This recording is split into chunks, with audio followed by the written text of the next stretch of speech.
नमस्कार, आप देख रहे हैं देश वाले और मैं हूं संजय शाह। आज हम बात करेंगे भारत की उन खास जगहों की जिन्हें यूनेस्को की संभावित विश्व धरोहर स्थलों की सूची में शामिल किया गया है। जानेंगे ये सूची क्या होती है, इसमें स्थान कैसे मिलता है और भारत की इन ऐतिहासिक धरोहरों का महत्व क्या है। आगे बढ़ने से पहले मेरी आपसे एक विनती है, इस वीडियो को ध्यान से देखना, खासकर अगर आप इतिहास में रुचि रखते हैं तो। साथ ही इस वीडियो को बच्चों को, युवा छात्रों को जरूर दिखाना, क्योंकि स्टूडेंट्स के लिए ज्ञान उपार्जित करना सबसे महत्वपूर्ण, सबसे रोचक काम होता है। आखिर ज्ञान ही तो हमें समझदार बनाता है, प्रतिभाशाली बनाता है और आगे बढ़ने को प्रोत्साहित करता है। तो आपको ये वीडियो अपने सर्कल के स्टूडेंट्स के साथ अवश्य शेयर करना है। और हाँ, ये वीडियो इसके लिए भी खास है कि हमारे यहाँ ऐसे वीडियोस कम ही बनते हैं। हम सब आदी हैं मनोरंजन से लैस या राजनीति की आम चर्चाओं और क्रिकेट संबंधित वीडियोस या रेसिपीज देखने के। लेकिन दोस्तों, जिन वीडियोस को देखकर कुछ खास ज्ञान मिल सकता है, वो वीडियोस भी हमें जरूर देखने चाहिए। तो शुरू करें। और हाँ, आपने हमारे इस चैनल को, देश वाले को सब्सक्राइब किया कि नहीं? अगर नहीं तो अभी कर लीजिए और अपने परिजनों के साथ भी इसे शेयर जरूर कीजिए। इतनी तो फेवर बनती ही है ना? तो चलिए मेन बात पर आते हैं। आपने कभी सोचा है कि दुनिया भर के कुछ खास ऐतिहासिक और प्राकृतिक स्थल विश्व धरोहर क्यों कहलाते हैं? क्यों ताजमहल, अजंता इलोरा की गुफाएं या कुतुब मीनार, उनको वैश्विक स्तर पर विशेष दर्जा प्राप्त है? ये दर्जा उनको यूनेस्को देता है, जो विश्व भर में ऐतिहासिक, सांस्कृतिक और प्राकृतिक धरोहरों को संरक्षित रखने का काम भी करता है। हाल ही में भारत के 6 नए स्थलों को यूनेस्को की संभावित विश्व धरोहर सूची में शामिल किया गया है। ये एक बहुत महत्वपूर्ण कदम है, क्योंकि इन स्थलों को भविष्य में आधिकारिक विश्व धरोहर स्थल के रूप में मान्यता मिलने की संभावना इससे प्रबल होती है। और ऐसा होने के बाद ये स्थल दुनिया के नक्शे पर ज्यादा महत्वपूर्ण हो सकते हैं। आइए जानते हैं कि यूनेस्को का यह दर्जा पाने की प्रक्रिया क्या होती है और भारत इसमें कहां खड़ा है। यूनेस्को यानी संयुक्त राष्ट्र शैक्षिक, वैज्ञानिक और सांस्कृतिक संगठन, यूनेस्को उन स्थलों को विश्व धरोहर सूची में शामिल करता है जो ऐतिहासिक, सांस्कृतिक या प्राकृतिक रूप से अतुलनीय महत्व रखते हैं। सन 1972 में वर्ल्ड हेरिटेज कन्वेंशन, इसके तहत ये पहल शुरू हुई थी और अब तक दुनिया के 1199 स्थलों को यूनेस्को वर्ल्ड हेरिटेज साइट की यादी में शामिल किया गया है।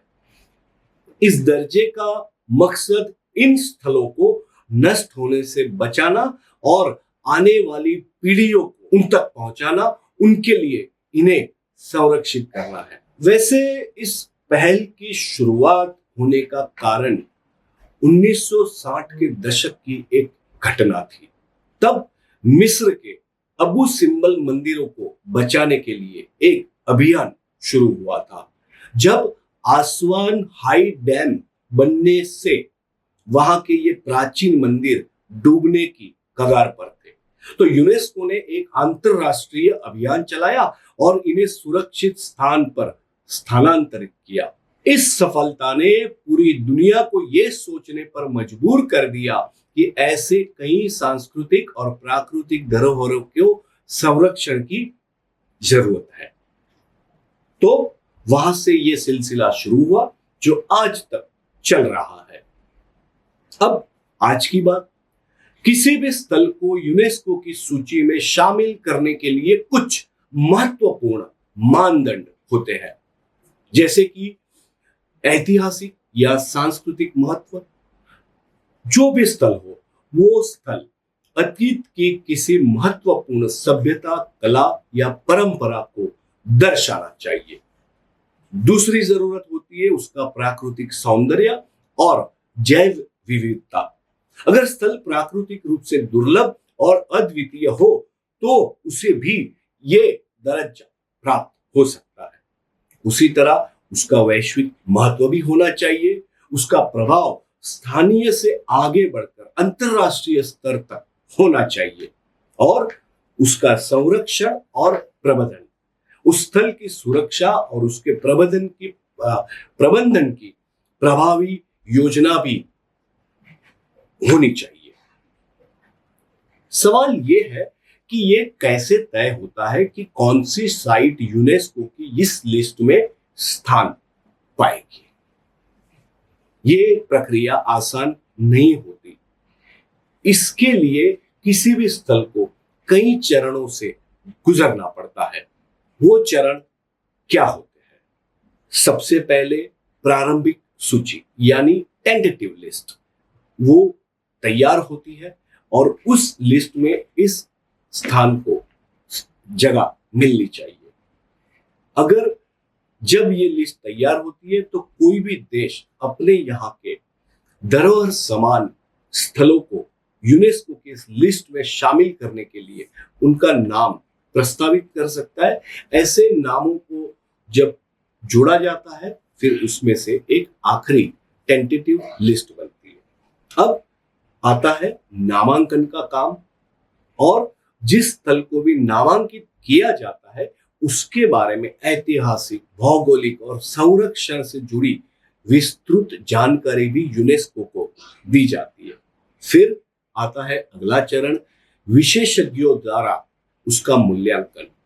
International council on monuments and sites, ये है यूनेस्को की विशेषज्ञों की एक कमेटी, और दूसरी है international union for conservation of nature.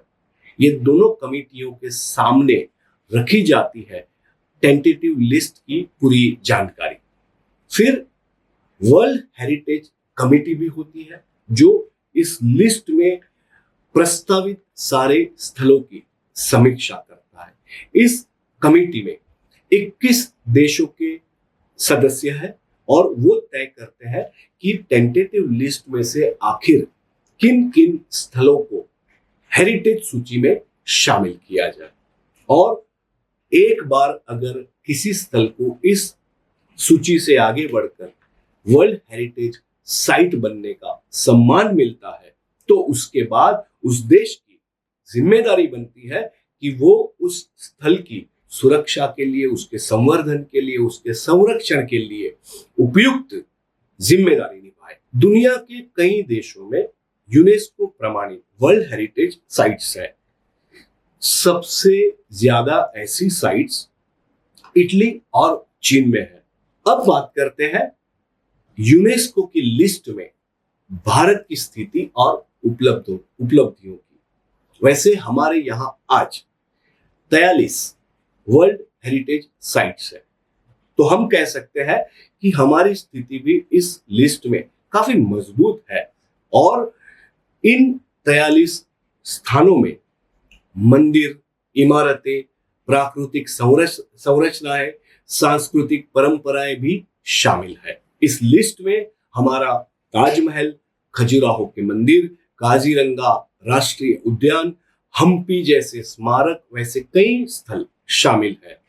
और हाल ही में भारत ने अपने 6 और स्थलों को यूनेस्को की संभावित विश्व धरोहर सूची में शामिल करवाया है, जो आगे चलकर, जैसे मैंने बताया, प्रोसेस पार हो गई और फाइनल वर्ल्ड हेरिटेज कमेटी ने अप्रूवल दे दिया तो ये 6 स्थल या उनमें से कुछ स्थल हमारी धरोहर की पहचान को और भी मजबूत करेंगे। अब बात करते हैं ये 6 स्थल कौन से हैं उनकी। उनमें से एक है तेलंगाना के मुदुमाल मेगालिथिक मैनहिर, जो कि वीर स्तंभ भी कहलाते हैं। ये वीर स्तंभ तेलंगाना के नारायणपेट जिले में कृष्णा नदी के किनारे लगभग 89 एकड़ में फैले हुए। ये लगभग 3500 साल पुराने पत्थर के स्तंभ है जिनकी ऊंचाई 10 से 15 फीट के आसपास है। इन वीर स्तंभों को वीर पुरुषों की स्मृति में बनाया गया था। स्थानीय लोग इन्हें नीलूरल्ला थिम्मप्पा के नाम से जानते हैं। इस लिस्ट में फिर है मध्य प्रदेश और उत्तर प्रदेश के बुंदेलखंड के विस्तार के कुछ किले।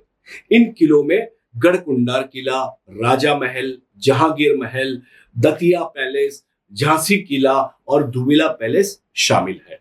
ये किले बुंदेल राजपूतों के गौरवशाली इतिहास को दर्शाते हैं और ये किले 16वीं सदी के स्थापत्य कला के बेहतरीन उदाहरण है।